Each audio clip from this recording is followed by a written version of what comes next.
नमस्कार मंडळी, स्वागत आहे तुमचं आपल्या एक नवीन ब्लॉगमध्ये। आज आम्ही निघालो आहे धारणगाव खडकला कामाख्या देवीच्या दर्शनाला। तर ब्लॉग पूर्ण बघा।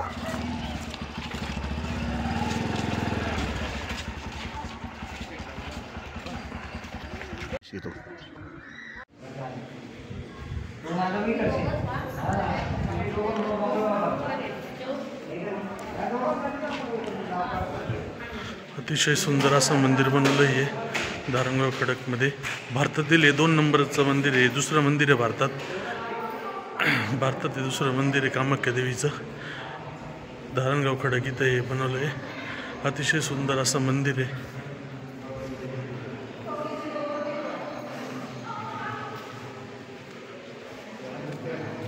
दर्शनाला नेतो।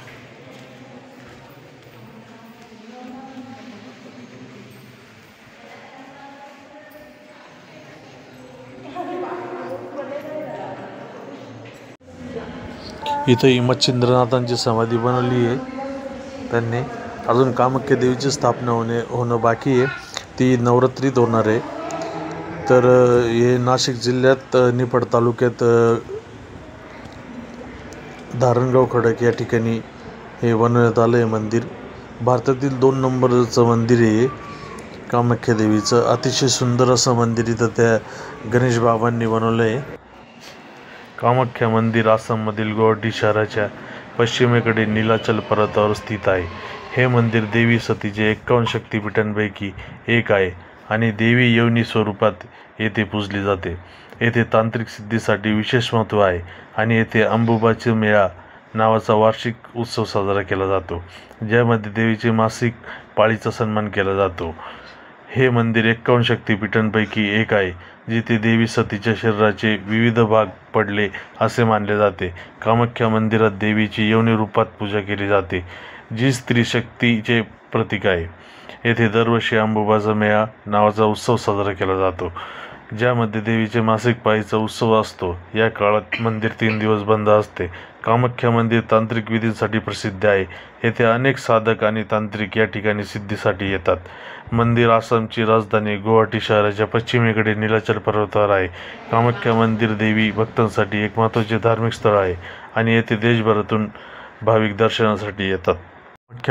कामाख्या शक्तिपीठावर लोकांची विशेष श्रद्धा आहे। कामाख्या माता ही काली आणि त्रिपुरा सुंदरीनंतर तांत्रिकांची सर्वात महत्त्वाची देवी आहे। या मंदिरात येणाऱ्या प्रत्येक भाविकाची मनोकामना पूर्ण होते असे मानले जाते।